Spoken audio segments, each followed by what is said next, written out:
This is Pulse of Africa, the face of Ethiopia, the voice of Africa.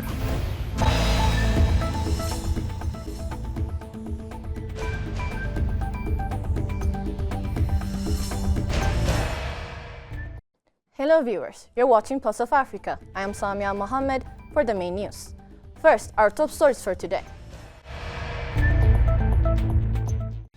Nigeria to host third edition of African Defense and War Colleges Forum. Ethiopia and European Investment Bank commit to deepen development partnership. BRICS foreign ministers meet in Brazil to hone unity. AU and UN reaffirm commitment to robust partnership in support of regional peace. Now, the news in detail. Nigeria has been selected to host the third edition of the Forum of African Defense and War Colleges Commandants in 2026, becoming the first Anglophone country to do so. The announcement was made by Morocco's Colonel Major Hassan El-Hajami following unanimous vote at the 2025 forum. The event focused on artificial intelligence and defense was attended by representatives from 14 African nations, up from 8 in inaugural 2024 edition. Rear Admiral Olumiya Olutu accepted the hosting flag on behalf of Nigeria, affirming the country's readiness to deliver a successful forum. The Forum of African Defense and War Colleges Commandants was established to enhance collaboration among African defense colleges and address shared security challenges. Ethiopia's Finance Minister Ahmed Shide met with European Investment Bank Vice President Ambroise Fayoli to strengthen development and investment cooperation. The minister thanked the IEB for its support in SME finance, sanitation, and women's entrepreneurship. Fayoli reaffirmed the bank's commitment to expanding its engagement in Ethiopia, including possible financing for a new international airport.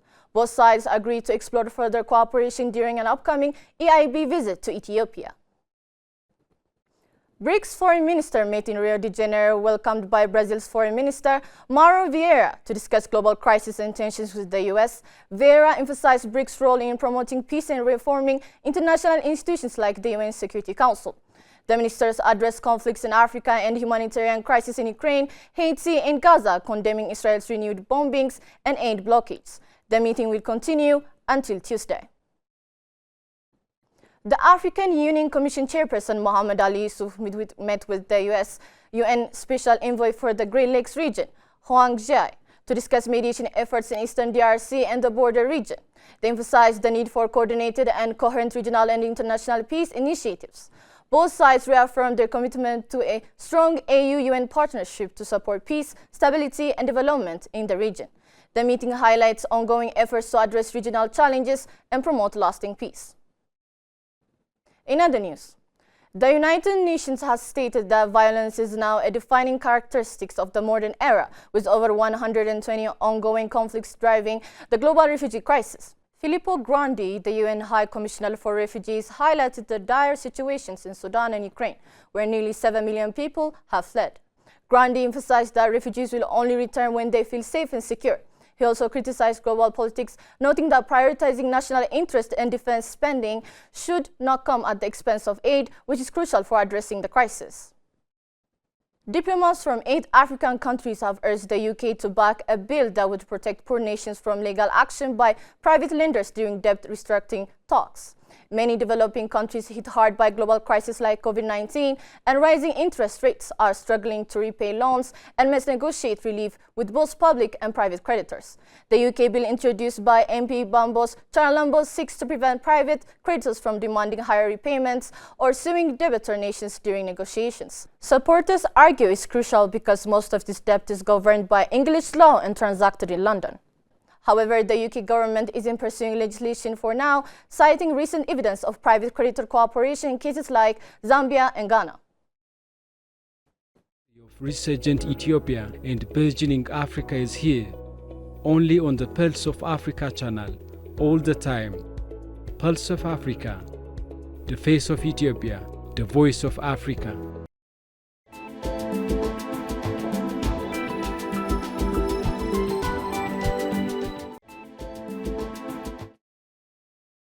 Turning to business news. Global military spending hit a record of $2.7 trillion in 2024, the fastest rise since the Cold War, with a 9% increase from the previous year, according to SIPRI.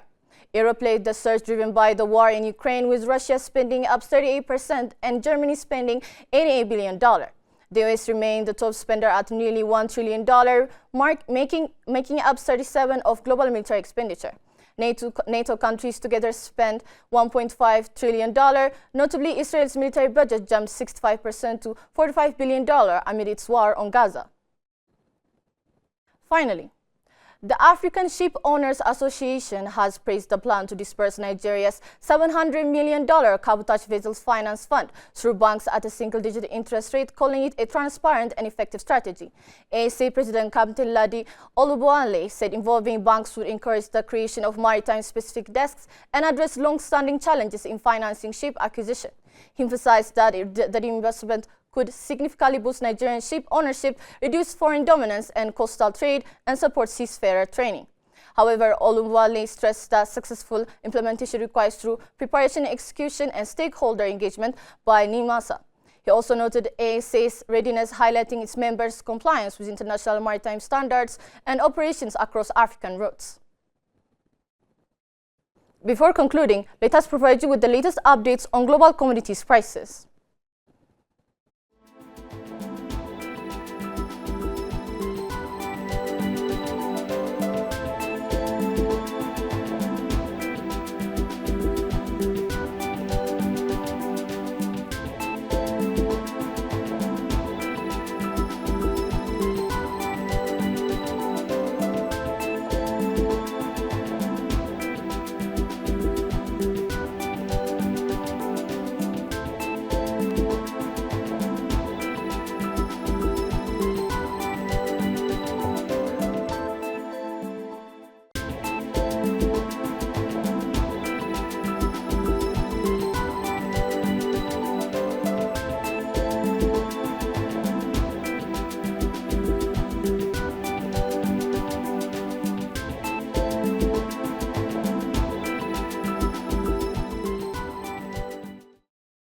Now to weather updates.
That's all for today. Thank you for watching Pulse of Africa.